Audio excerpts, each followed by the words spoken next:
बिस्मिल्लाहिर्रहमानिर्रहीम। अस्सलामु अलैकुम वरहमतुल्लाहि वबरकातुहू। कीमिया गरी और अमलियात की दुनिया के मुअज़्ज़ज़ दोस्तों, उम्मीद है आप सब खैर व आफ़ियत से होंगे।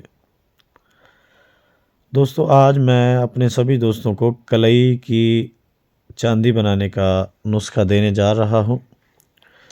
उम्मीद है मेरे सभी दोस्त इससे बहुत ज़्यादा मुस्तफ़ीद होंगे इंशाअल्लाह। तो दोस्तों, नुस्खा बड़ा ही आसान सा है।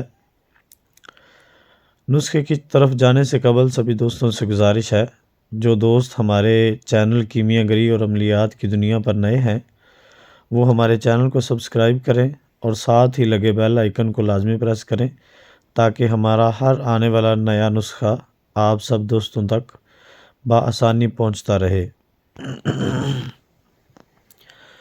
तो दोस्तों, आपने करना क्या है कि आपने लेना है नौशादर, ठिकरी नौशादर लेना है आपने 250 ग्राम। कास्टक पतरी लेना है आपने, कास्टक सोडा पतरीदार 250 ग्राम। नौशादर को आपने अच्छी तरह ग्राइंड कर लेना है, ठीक है। और कास्टक तो वैसे ही रहेगा।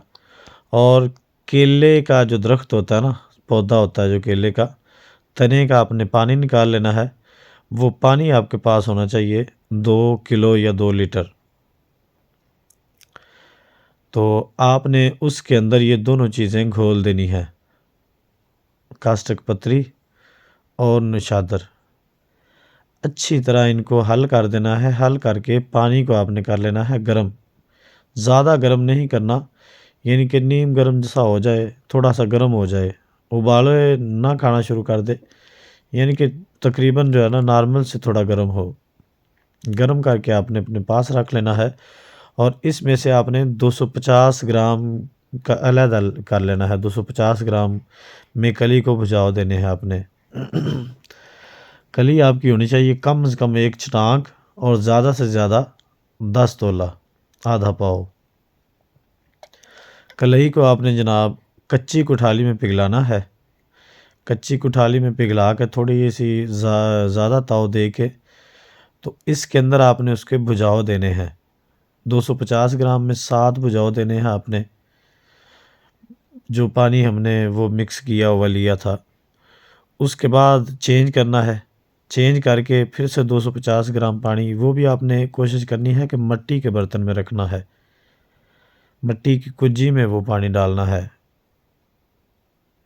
उसके बाद फिर आपने जनाब उसी तरह 7 भुजाव देने हैं। कलई को कच्ची कुठाली में गर्म करके तो उसके अंदर भुजाव दे दें। इसी तरह 7 भुजाव उसके अंदर दे के फिर से दोबारा 7 भुजाव आपने देने हैं।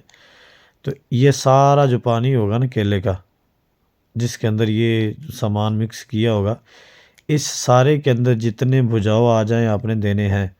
250 ग्राम में 7 भुजाव दिए, वो वेस्ट कर दिया। फिर से 250 ग्राम लिया, उसमें भुजाव दिए, वो वेस्ट कर दिया। इसी तरह करके आपने सारे में भुजाव देने हैं। तो कलई आपकी यहाँ पे मुकम्मल तौर पे तमाम अलाइशियों से पाक हो जाएगी और काफ़ी हद तक इसका मेल्टिंग पॉइंट बढ़ चुका होगा इंशाअल्लाह लज़ीज़।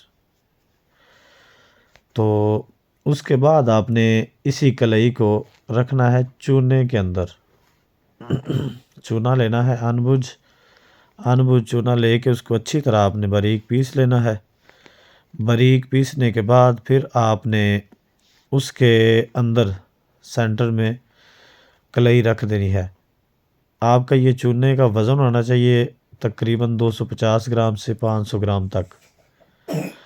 और कलई जो है ना, ये थोड़े थोड़े फासले पे आपने रखने हैं, तकरीबन 2-2, 3-3 ग्राम के पीस। ज़्यादा बारीक करेंगे तो वो फुल कुश्ता हो जाएगी। तो फुल कुश्ता होगी तो फिर आप लोगों से ज़िंदा नहीं होगी। तो ये रख के तो बंद करके आपने इसको 2 से 3 किलो की आग देनी है। जब आग मुकम्मल तौर पर ठंडी हो जाए तो आपने इसमें से कलई को निकालना है। निकाल के तो जनाब इसको डायरेक्टली आपने चांदी के ऊपर तरा करना है। इसको वैसे भी आप पिघला लें तो पिघल जाएगी, चरख आएगी, लेकिन इसका मेल्टिंग पॉइंट जो है ना,